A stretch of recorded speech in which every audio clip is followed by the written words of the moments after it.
சீதா அந்த மானை தேடிட்டு இந்த ஊருக்கு வரும்போது இந்த ஊருக்கு பேர் வந்ததே என்னன்னா தன்னோட வலது கையில இருந்து பார்த்து இந்த மானை துரத்து நீங்க வந்ததுனாலதான் இந்த ஊருக்கு பேரே வலது கை மான் தான் வலங்கை மான் காலப்போக்கில் வந்தது.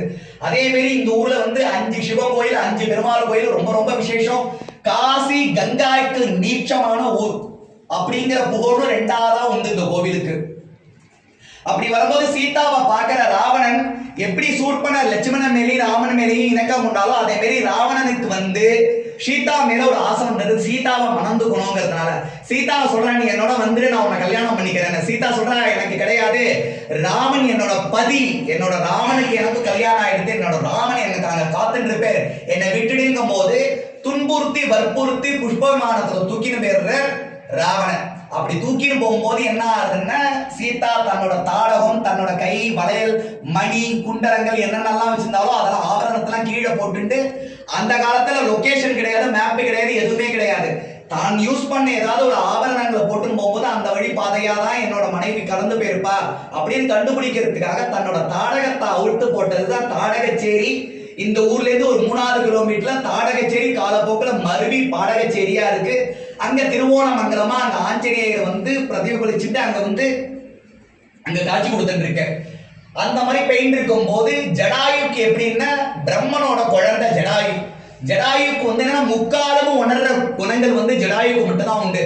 அப்ப கேட்கிற ராமன் கேட்கிற, அப்ப தென் திசை நோக்கி போனானே யாரு போனா, லங்காபுரீஸ்வரர் ராவணேஸ்வரன் அப்பா உன்னோட மனைவியை வந்து லங்காபுரிக்கு கூட்டு போயிருக்கான் தென் திசையை நோக்கி, நீ அங்க போனீங்கன்னா சீதாவை கண்டுபிடிச்சிடலாங்கும் போது ஆஞ்சநேயர் பக்கத்துல இருக்காரு.